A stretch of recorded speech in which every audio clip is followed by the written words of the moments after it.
We're back. We got this 180 from Amazon right here. And I just have a little pipe in here. I need to get a dimple in case it has boost leak. But now I gotta run this pipe this direction and go around and down or up and through. I haven't decided yet. All right, so sidetrack. Cody is gonna take the pan off, which to do that, you gotta lift the motor up off the mounts a little bit. So you gotta get these back mounts. Oh, yeah. Oh, you're good, Cody.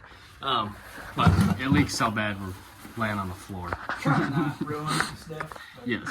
I'm going to continue on the piping, but Cody is going to take that off so we can drill out right here with the oil pan, or the oil bung.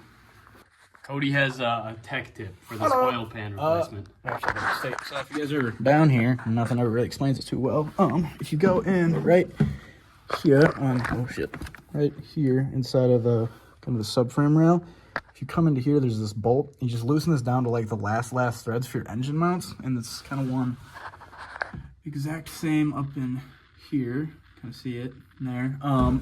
Yeah, you just pick this john up, and you can kind of get back here, and a lot of people go from the front to get at the oil pan. So like it goes through the subframe up to there. But if you get from here and you get a 1/4 inch, it can fit ironically perfect, and it like will, they break off super easy. So yeah, works. Yeah.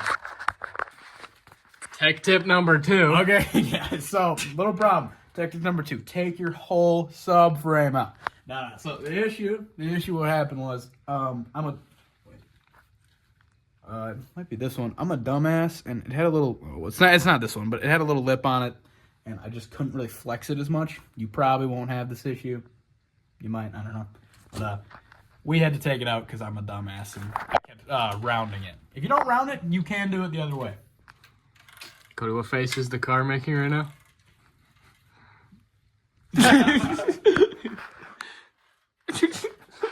It was so much worse. It's so bad. I took this out. We painted this though. This was covered in grime. This is painted now.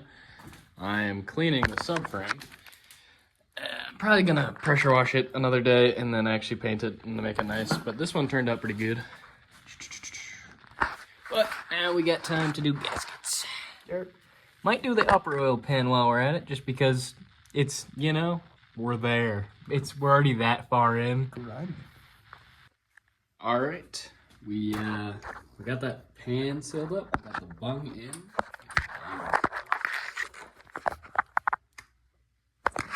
Like that. I slathered mine in JB because I'm insane and don't want it to leak. Pan is resealed. I still need to clean this, but it is completely resealed. I did break a bolt. We'll just hope it doesn't leak. But I gotta clean a whole lot, and then we'll clean that subframe and put it back on. Okay, so we side quested to Chow's house, and I ended up painting the headers, and they turned out pretty good. It's just high temp ceramic gray paint. This is pretty tucked away, you won't really see it, but I might put a clear on top of it so it's slightly shiny in the future, obviously. But it's pretty good. It's pretty good.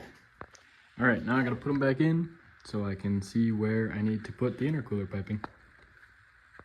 Okay, manifold's in. Now we'll put the turbo on.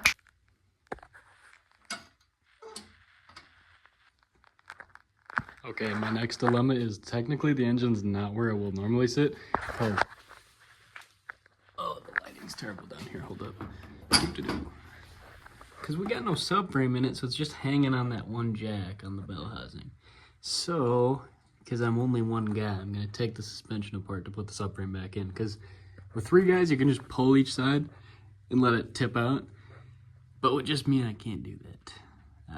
So, we'll start taking apart the suspension. Fast forward about half hour. We got subframes back in. I had to go and get a pry bar because mine's at work for that little control arm right there. This side, I undid the compression arm and just tipped it out of the way. This side's compression arm bolts don't want to come undone, and my big impact is at work, so. But it's okay. We are making good progress. Now for that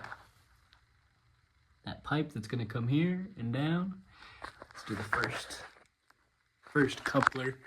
I'm thinking my plan is I'm gonna go and have a 90 come off here. I might have to cut the 90 a little shorter so it's not too bad, too big, I mean.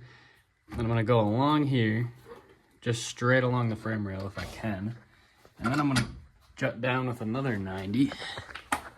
And then one more 90, and then we just straight shot into here, and that would mean that all the piping would be done. So let's see what I can come up with for the first couple pipes. I'll update it. Okay, update. I'm making pretty good progress.